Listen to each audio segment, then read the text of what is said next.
ضمن فصول هي للدين قواعد وأصول وإثناء نصوص وأثناء نصوص هي لليقين قواعد وخصوص مع غاية من التوقيع والتحذير ونهاية من حسن التنظيم والترتيب. وهاولت أن أشرح من يفسر بمراته ويبين معضلاته وينشر مطوياته ويظهر مقولاته مع توجيه للكلام في تنقيه وتنبيه على المرام في توضيح وتحقيق للمسائل حفظ تحرير وتدقيق للدلائل إثر تحرير وتفسير للمقاصد بعد تمهيد وتكسير للفوائد مع تجريد تعبيا كشف المقال عن القتالة والإملال متجافيا عن ترفع الاكتساب والإذناب والإخلال والله الحاج إلى البلاد إلى سبيل الرشاد والمسؤول من نيل القسمة والسداد وهو حسبي ونعم الوكيل غير أن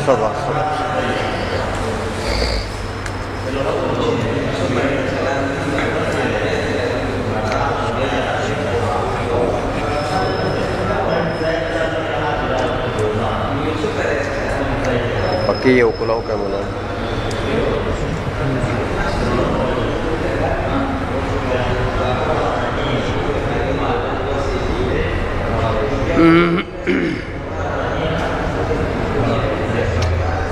اب یہ ایک وجہ تو عقائد جو کتاب ہے، میں نے آپ کو بتایا تھا کہ یہ وہ دوسرے سوال کا جواب دے رہے ہیں کہ عقائد کی شرح کیوں لکھی. تو عقائد کی فوقیت ثابت کر رہے ہیں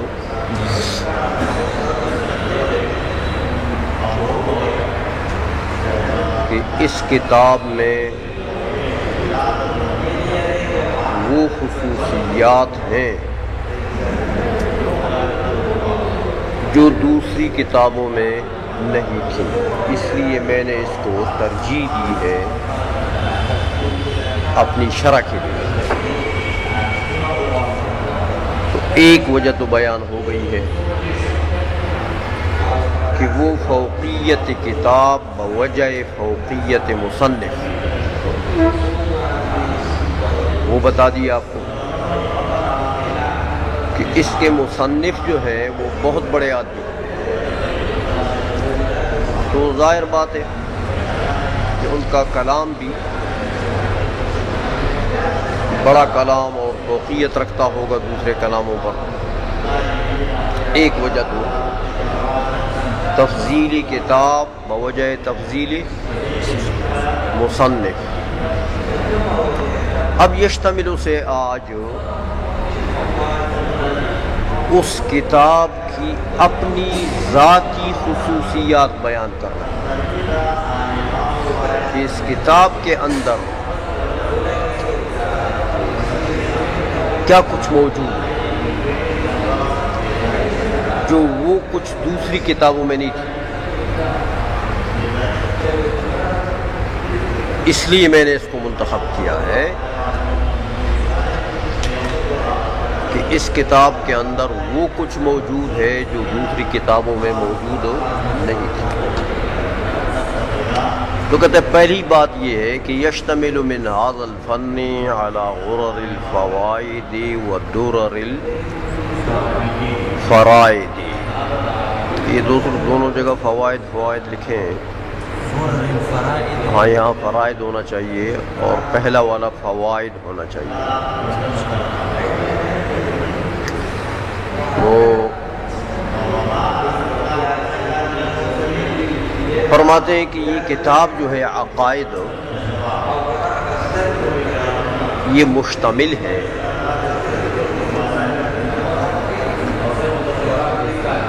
اس فن کے عمدہ فوائد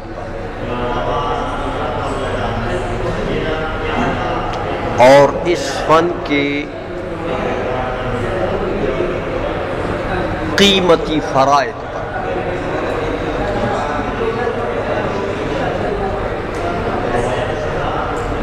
سمجھ میں آ گئی یہ فن سے مراد عقائد کا فن، الف لام اس میں عہدی ہے، یعنی علم کلام. علم کلام کے فن کے جو عمدہ فوائد ہیں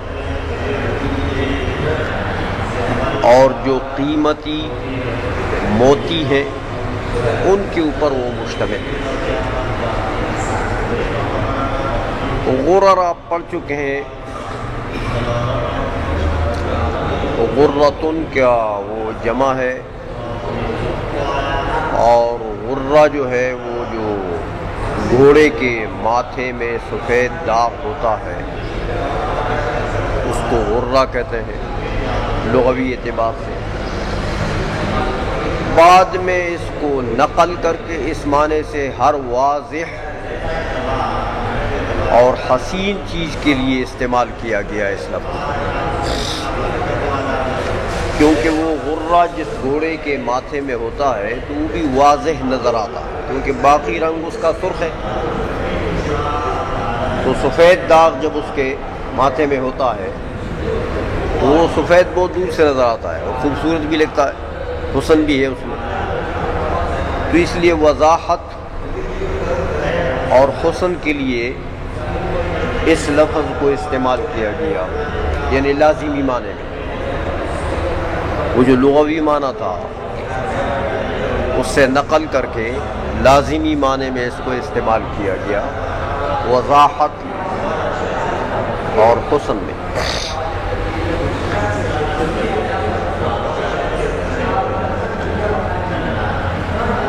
فوائد جو ہے یہ فائدتن کی جمع ہے. فائدہ ما یترتب علی الشیء، کسی چیز کے اوپر جو نتیجہ مرتب ہوتا ہے اس کو فائدہ کہتے ہیں. یعنی آپ محنت کرتے ہیں، اس محنت کا آپ کا جو بعد میں نتیجہ ہوگا وہ اس محنت کا فائدہ ہے. جیسے کسان زمین میں محنت کرتا ہے تو محنت کرنے کے بعد جب کھلیان میں اس کو فصل ملتی ہے، دانے ملتے ہیں، وہ اس کی محنت کا فائدہ ہے. اسی طرح لفظ عام ہے، کوئی بھی انسان کام کرتا ہے اس کا جو نتیجہ نکلتا ہے اس نتیجے کو اس کام کا فائدہ کہتے ہیں، یہ اس کا فائدہ ہے. اب غرر کی اضافت انہوں نے کر دی ہے فوائد کی طرف. سمجھ میں آ گئی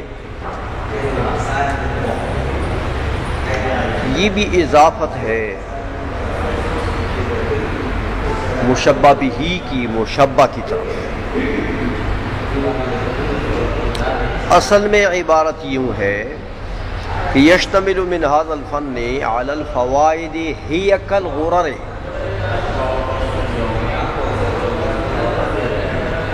وہ فوائد پر مشتمل ہے یہ فن، وہ فوائد اتنے واضح کہ وضاحت میں وہ غرر کی طرح.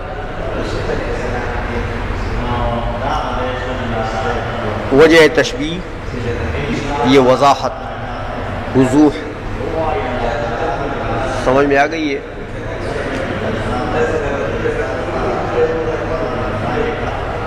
تو مطلب ان کا یہ ہوا کہ بڑے واضح فوائد پر مشتمل ہے یہ کتاب، جن میں کوئی خفا نہیں ہے.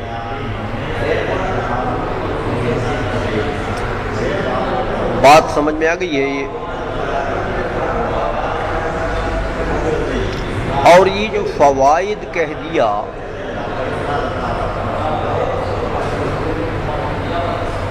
یہ کیوں کہا؟ عقائد کتاب جن جن چیزوں پر مشتمل ہے ان کو فوائد کہتے ہیں۔ یہ اس لیے کہا کہ علم کلام کے مسائل مراد ہیں یہاں فوائد سے، بنیادی مسائل، ان کو فوائد کہہ دیا۔ فوائد اس لیے کہہ دیا کہ علم کلام کے مسائل اسی طرح تو نازل نہیں ہوئے، تیار تو نہیں ملے ہمیں کسی نبی پر اسی ہیئت قضائیہ میں، تو یہ مسائل ملے نہیں ہمیں، تیار تو نازل نہیں ہوئے۔ ان علم کلام کے مسائل کو نکالنے کے لیے متکلمین علماء نے بڑی محنت کی۔ باری تعالیٰ کی توحید کو ثابت کرنے کے لیے، باری تعالیٰ کی توحید کا مسئلہ یہاں ذکر ہے، تو اب وحدانیت باری تعالیٰ کو ثابت کرنے کے لیے متکلمین نے بڑی محنتیں کی، دلائل ڈھونڈے ہیں، دلائل نکالے ہیں اس کے لیے۔ باری تعالیٰ کی صفات کی بات سے، عذاب قبر کی بات سے، راحت قبر کی بات سے، میزان اور صراط کی بات سے، جنت اور دوزخ کی بات سے، تو یہ کیا یہ مسائل ایسے ہی اترے ہیں خدا کی طرف سے تیار، بالکل دسترخوان پر تیار اترے ہیں؟ کوئی معاہدہ تو نہیں اترا ان کا، بلکہ ان کے لیے محنت کی گئی۔ علماء کلام نے ان کے لیے محنت کی ہے، قرآن و حدیث سے اور عقل سے دلائل نکالے، تو ان دلائل سے ان مسائل کو ثابت کیا گیا ہے، تو یہ محنت کا نتیجہ ہے، اس لیے فوائد کہہ دیا کہ ان مسائل کے نکالنے کے لیے بڑی محنت کی گئی۔ یہ تیار دسترخوان معاہدہ نہیں ملا ہے ہمیں، سمجھ میں آ گئی ہے؟ اس لیے علم کلام کے مسائل کو کیا کہہ دیا گیا؟ فوائد۔ یہ محنت کے اوپر مرتب ہے، محنت کا نتیجہ ہے، سمجھ میں آئی؟ البتہ غرر کے ساتھ اس کی تشبیہ دی، وضاحت کہ اب علماء نے اتنی محنت کر دی کہ ان کو بالکل واضح کر کے رکھا، اب اس کے سمجھنے میں کوئی اشکال نہیں رہا۔ یہ ان کا کمال ہے، متکلمین کا یہ کمال ہے۔ آئی سمجھ میں؟ اچھا، آگے فرمایا کہ وَدُرَرِ الْفَرَائِدِ، درر جو ہے یہ تو پتہ ہے آپ کو، درتن کی جمع ہے، درہ وہ موتی، وہ لؤلؤ، لیکن عام لفظ، کوئی بھی موتی ہو، زیادہ قیمتی ہو یا کم قیمتی ہو، ویلیو اس کا زیادہ ہو یا کم ہو، ہر موتی کو درہ کہتے ہیں۔ فرائد جو ہے یہ فریدہ کی جمع ہے، فریدہ جو ہے وہ ویلیویبل موتی کو کہتے ہیں، ہر موتی کو نہیں کہتے، وہ بھی موتی ہے لیکن قیمتی موتی، جو اپنی ویلیو اور اپنی قیمت کے اعتبار سے وہ یکتا ہو، اس کی قیمت کو کوئی موتی دوسری موتی نہیں پہنچتی، سمجھ میں آ گئی ہے؟ اپنی قیمت کے اعتبار سے وہ کیا ہو، ممتاز ہو، یکتا ہو، تو یہ خاص ہو گیا نا، فرائد جو ہے یہ خاص موتی ہو گئے، اور درر عام۔ سمجھ میں آ رہی ہے میری بات؟ اور ہوتا یہ ہے کہ یہ جو فریدہ ہے نا، قیمتی موتی، یہ عام نہیں پائی جاتی. فریدہ اس کو کہتے ہیں جو سپی کے اندر ہوتی ہے. یہ سمندروں میں جو سپیاں ہوتی ہیں جن کا منہ بند ہوتا ہے، اس کے اندر جو موتی ہوتی ہے وہ قیمتی، اور اس کو فریدہ اس اعتبار سے بھی کہتے ہیں کہ وہ ایک سپی کے اندر ایک ہوتی ہے، 2-3 بھی نہیں ہوتی.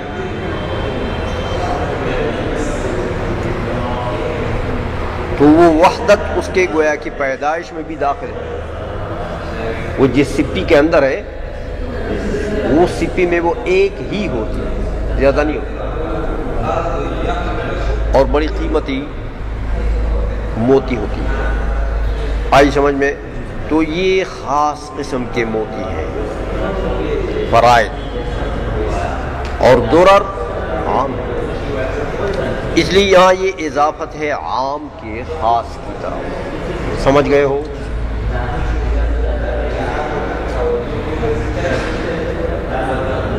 وَالدُّرَرِ الْفَرَائِضِ،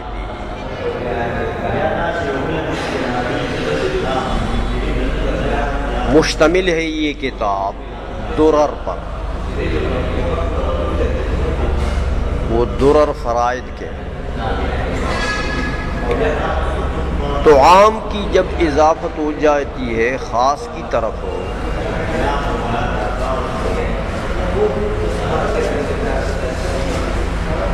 تو گویا کہ وہ عام مقید ہو گیا نا اس خاص سے، کیونکہ وہ آپ نے پڑھا ہے کہ مضاف الیہ تو مضاف کے لیے قید ہوتا ہے. جیسے آپ کہتے ہیں غلام زیدن، تو یہ زید غلام کے لیے کیا بنا؟ قید ہے، اس کی تخصیص کر دی اس نے، ورنہ غلام تو عام تھا، کسی کا بھی ہو سکتا. تو عام کی جب اضافت خاص کی طرف ہوتی ہے تو وہ خاص یعنی وہ مضاف الیہ اس کے لیے قید ہوتا ہے اور اس عام کو خاص کر دیتا ہے، عام میں تخصیص کا فائدہ دیتا. تو جب یہ درر کی اضافت فرائض کی طرف کر دی ہے تو ظاہر بات ہے کہ درر تو پہلے عام تھا، کوئی بھی درر، لیکن اب اس میں فرائض کی وجہ سے تخصیص ہو گئی. سمجھ میں آ گئی ہے کہ وہ درر جو فرائض کے، ہاں، ان پر یہ کتاب مشتمل ہے. جیسے وہ غلام جو زید کا ہے. سمجھ میں آ گئی ہے؟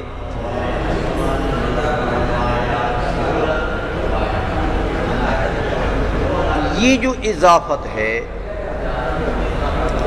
یہ کبھی لامی ہوتی ہے، کبھی منی ہوتی ہے. عام کی اضافت، حرف جر تو مقدر ہوتا ہے نا اضافت میں،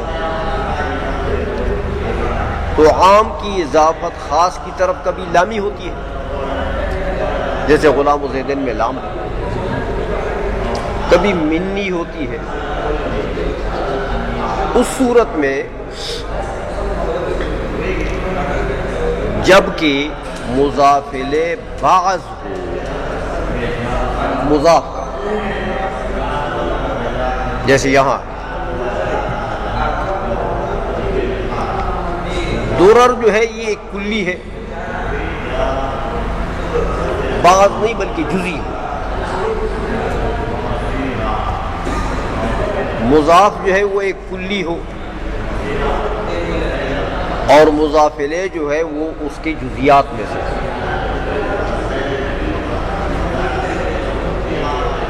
جیسے درر کا لفظ ہے تو درتن تو ایک کلی ہے، اس کے نیچے بہت سی جزیات ہیں.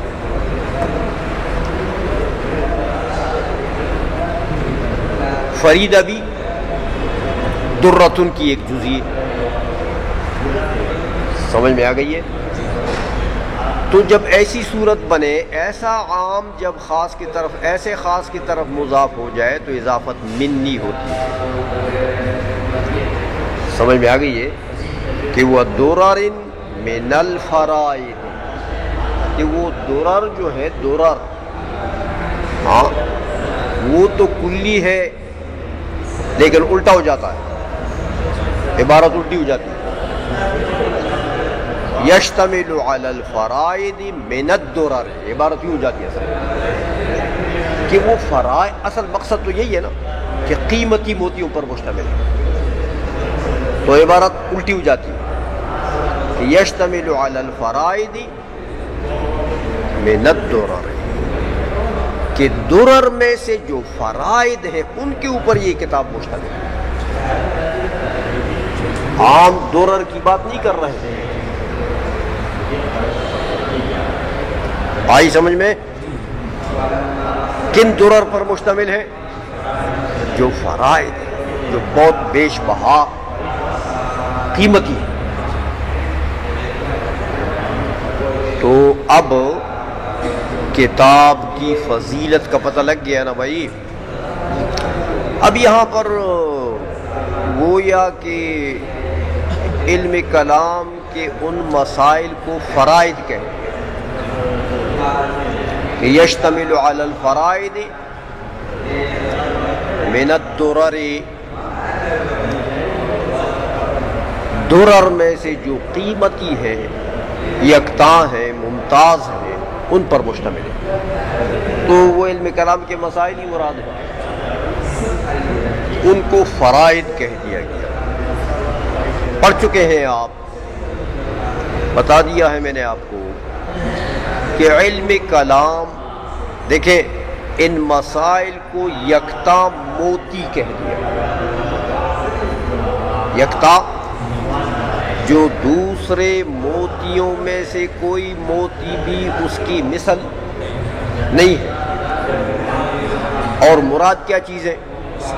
مسائل، گویا کہ ان مسائل کو تشبیہ دی ہے فرائض کے ساتھ، استعارہ ہے۔ علم کلام کے مسائل کو تشبیہ دی ہے موتیوں، قیمتی موتیوں کے ساتھ۔ تو ذکر کس کا ہوا؟ مشبہ بہ کا۔ مراد کون ہے؟ وہی مشبہ جو مسائل ہیں فن کے، وہ مراد ہے۔ استعارہ کون سا ہوا؟ مصرحہ۔ سمجھ میں آ گئی ہے؟ لیکن مراد تو وہی مسائل ہے۔ ذکر تو فرائض کا ہے، مراد فرائض سے کون ہے؟ وہی مسائل۔ یہ کیوں فرائض کیوں کہہ دیا گیا؟ تو آپ پڑھ چکے ہیں، بتا چکا ہوں آپ کو کہ علم کلام یہ تمام علوم دینیہ کے لیے اصل ہے کہ نہیں ہے؟ علم کلام کے مسائل،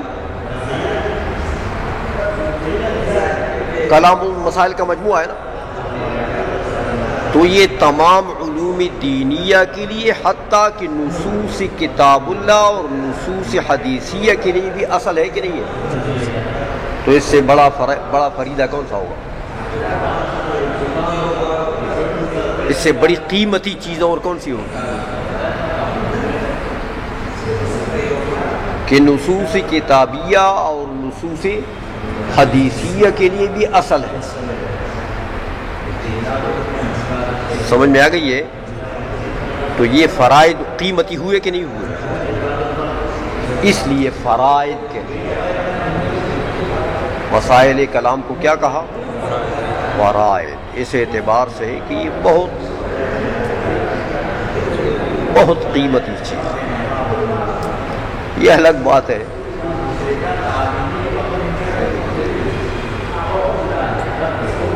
کہ ہم لوگ اس کے قدر و قیمت کو نہیں جانتے۔ یہ جو لوگ جانتے ہیں وہ کیا کہتے ہیں؟ آئی سمجھ میں؟ اچھا، یہ فوائد و فرائض اس کتاب کے اندر موجود ہے۔ اب بتائیں، جو کتاب اس قسم کے فرائض و فوائد پر مشتمل ہو، وہ قابل انتخاب نہیں ہے اپنی شرع کے لیے. کہتے اس لیے میں نے اس کو منتخب کیا ہے کہ میں اس کی شرع. یہ دوسری وجہ بتا دیا. اس کتاب کے انتخاب کی شرع کے لیے علامہ تفتزانی رحمۃ اللہ تعالی علیہ نے یہ دوسری وجہ بتا دی. اب اس سے وہم پڑتا ہے کہ وہ اتنے قیمتی مسائل ہیں.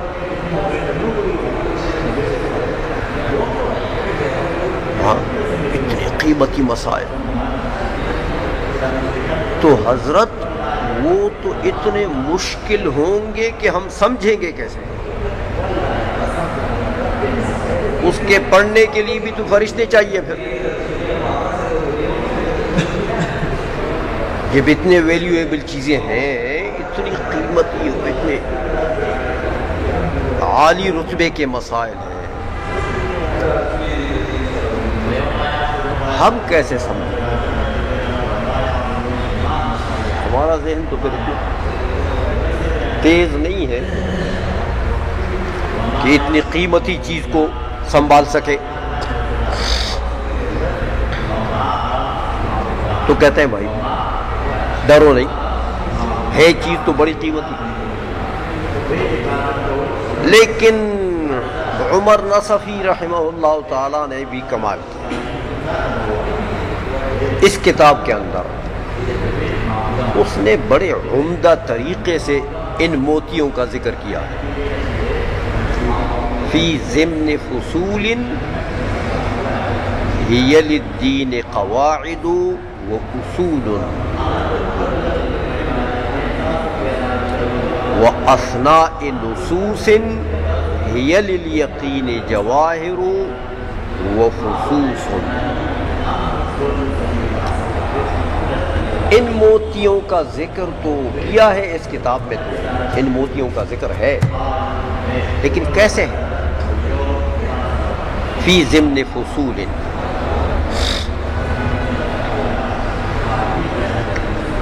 فصول کے ضمن میں. فصول فصل کا پڑھا ہے آپ نے، فصل کی جمع ہے.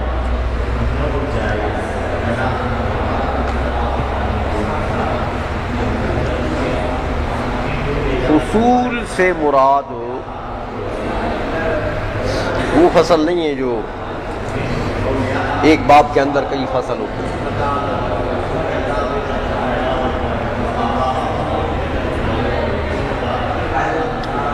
فی ضمن فصول اصل میں فصل کہتے ہیں یا تو اس کلام کو جو کلام حق اور باطل کے درمیان میں فاصل ہے.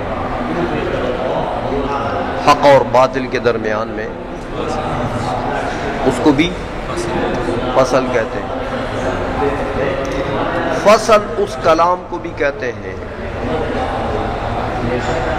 جو کسی اجمال کی تفصیل کرے،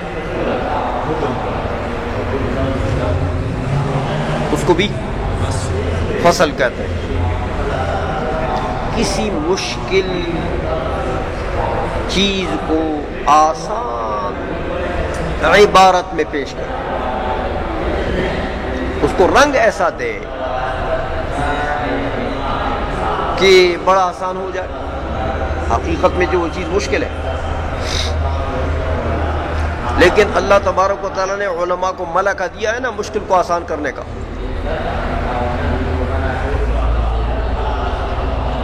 تو فصول سے مراد یہاں پر یہ معنی ہے. سمجھ میں آ گئی ہے؟ لیکن صرف یہ معنی نہیں ہے کہ عبارت مراد ہے، فصل سے نہیں. دیکھو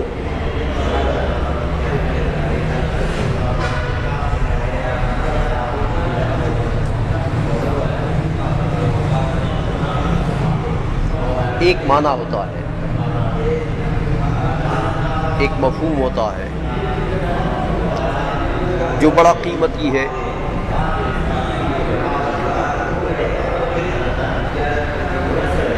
اب اس کو اگر آپ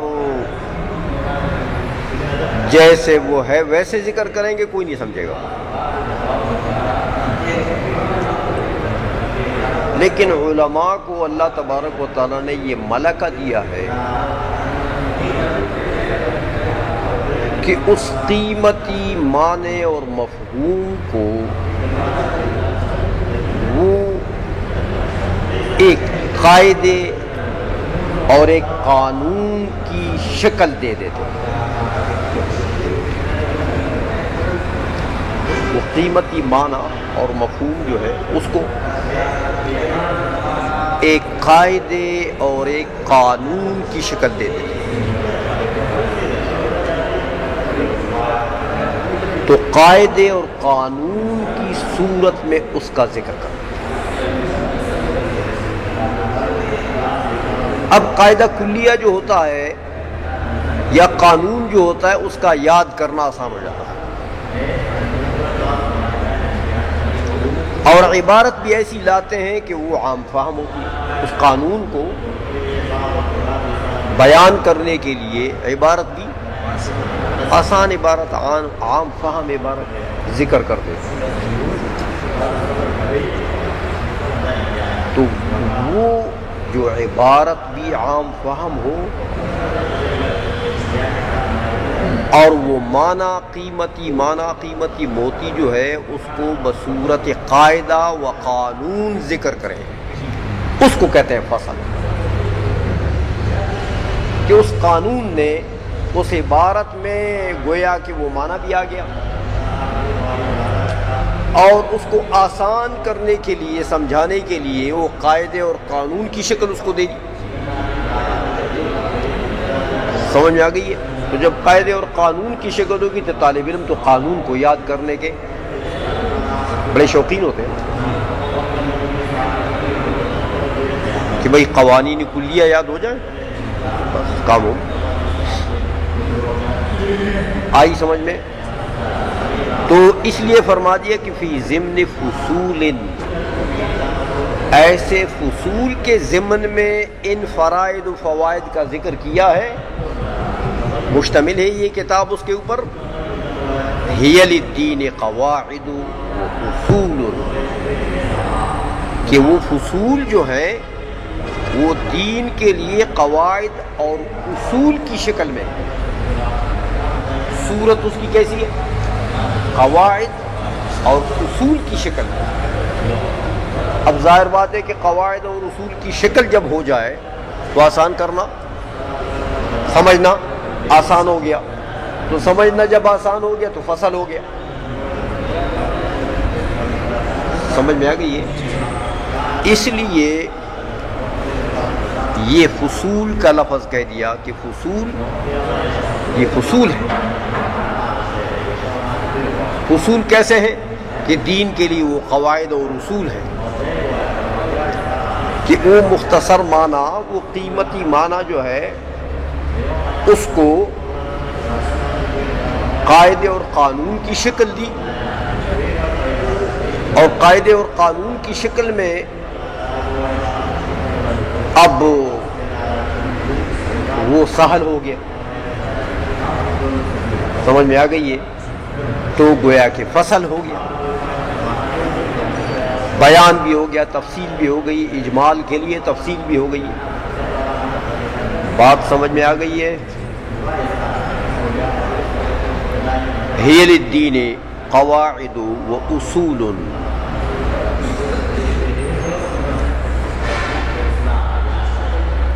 و اثنا، کس پر عطف ہے؟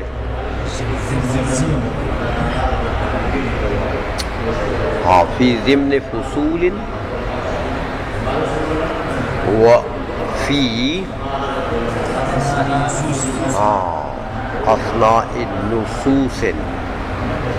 اثنا جو ہے یہ ثنا کی جمع ہے، لیکن یہ ثنا الف سے نہیں لکھا جاتا، یہ ثنا جو ہے یہ یا سے لکھا جاتا ہے، اوپر سے الف ہوتا ہے، وہ یا چینج ہو جاتی ہے الف کے ساتھ، اور اس کے بعد حمزہ نہیں ہے، الف مقصورہ ہے۔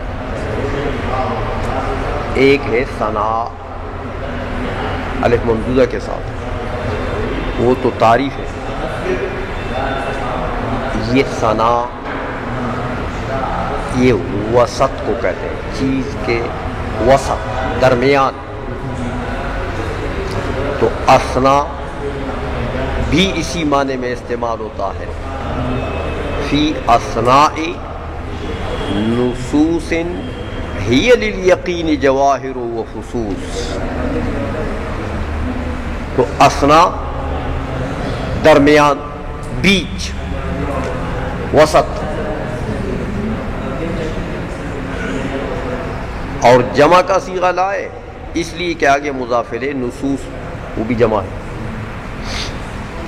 تو چونکہ نصوص کے لیے تو پھر اثنا بھی بہت چاہیے نا، جمع کے درمیان ایک نص کا وسط ہوگا، دوسرے نص کا بھی وسط ہوگا، تیسرے نص کا بھی وسط ہوگا. تو اس لیے اس کو بھی جمع کر دیا کہ نصوص کے اوساط میں ان فرائض و فوائد کو نصوص کے اوساط میں ذکر کیا ہے. کون سے نصوص کے اوساط میں؟ ہی للیقین جواہر و فصوص، کہ وہ یقین کے لیے کیا ہے؟ جواہر.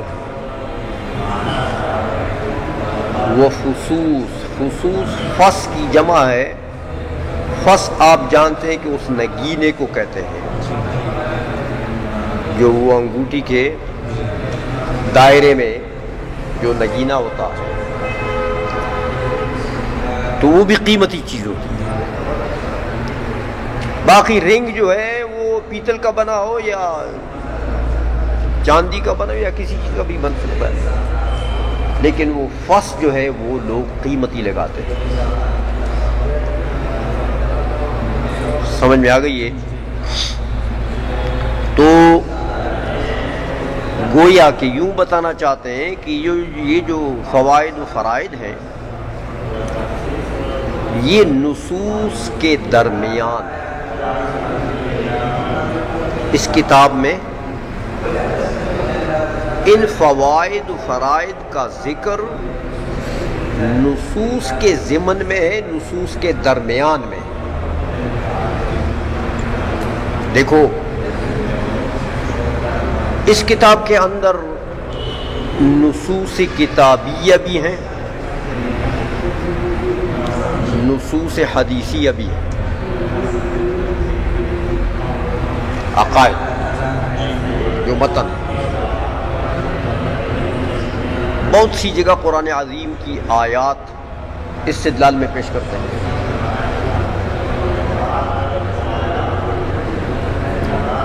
بہت سی جگہ حدیث کو استدلال میں پیش کرتے ہیں. تو کہتے ہیں یہ جو فرائض ہیں یہ ماتن کی عبارت کے اندر بھی ہیں، وہ تو فصول کہہ دیا اس کو، جو قواعد کی شکل ماتن نے دی ان کو، لیکن اس کتاب کے اندر نصوص کتابیہ اور حدیثیہ بھی موجود ہیں. ان کے ضمن میں یہ فرائض اور فوائد بھی، ان کے اثنا میں، ان کے درمیان میں بھی ان فوائد و فرائض کا ذکر ہے. تو مطلب یہ ہے، علامہ تفتزانی کا مقصد یہ ہے کہ بھائی یہ فوائد و فرائض جو ہیں ان کا ذکر دو طریقوں سے ہے اس کتاب کے اندر، عقائد کے اندر.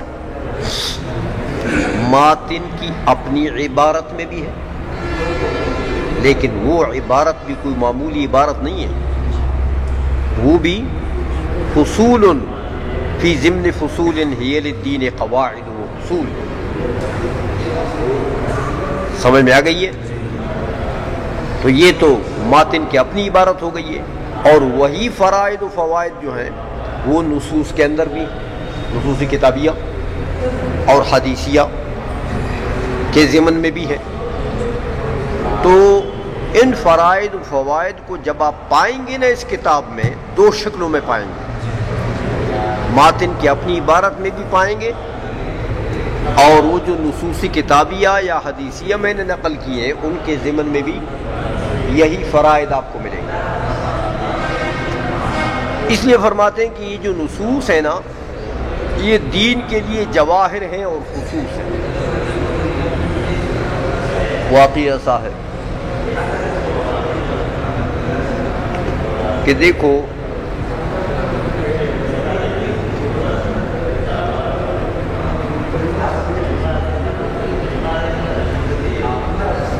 دین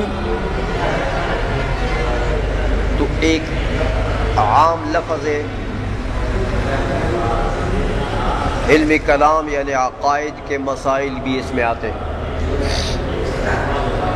اور عملیات یعنی فروع کے بھی آتے ہیں، اخلاقیات کے بھی آتے ہیں، کم درجے کے مسائل بھی، مستحبات کے بھی آتے ہیں، مباحات کے بھی آتے ہیں، سب کا مجموعہ کیا ہے؟ دین۔ مباحات سے لے کر وہ کفر و شرک کے، یہ سب کیا ہے؟ یہ سب دین ہے۔ تو اب دین میں تو پھر ہر رتبے کے مسائل کا ذکر ہے، ہر مرتبے کے مسائل کا ذکر ہے۔ تو دین تو بہت بڑا عام، بڑا سمندر ہے، ہر قسم مچھلی اس میں ہے، سمجھ میں آ گئی ہے۔ لیکن یہ فرماتے ہیں کہ جو نصوص اس کتاب کے اندر موجود ہیں، عقائد کے اندر، جن نصوص کو عمر نصفی رحمۃ اللہ تعالی علیہ نے منتخب ذکر کیا ہے اس کتاب کے اندر، بھائی وہ عام رتبے کے نصوص نہیں ہیں، یہ للدین لام بمعنی فی ہے، دیکھا، للیقین، ہاں، ہی للیقین جواہر و خصوص۔ تو اب دین تو ہوا عام، ہر مرتبے کا مسئلہ اس کے اندر موجود ہے۔ اب آئے آپ نے علم کلام کو دین سے منتخب کیا، تو علم کلام کے اندر کون سے مسائل ہوں گے؟ یقینیات، کیونکہ یہ تو ایمانیات ہے۔ تو علم کلام کے اندر کون سے مسائل ہوں گے؟ یقینیات۔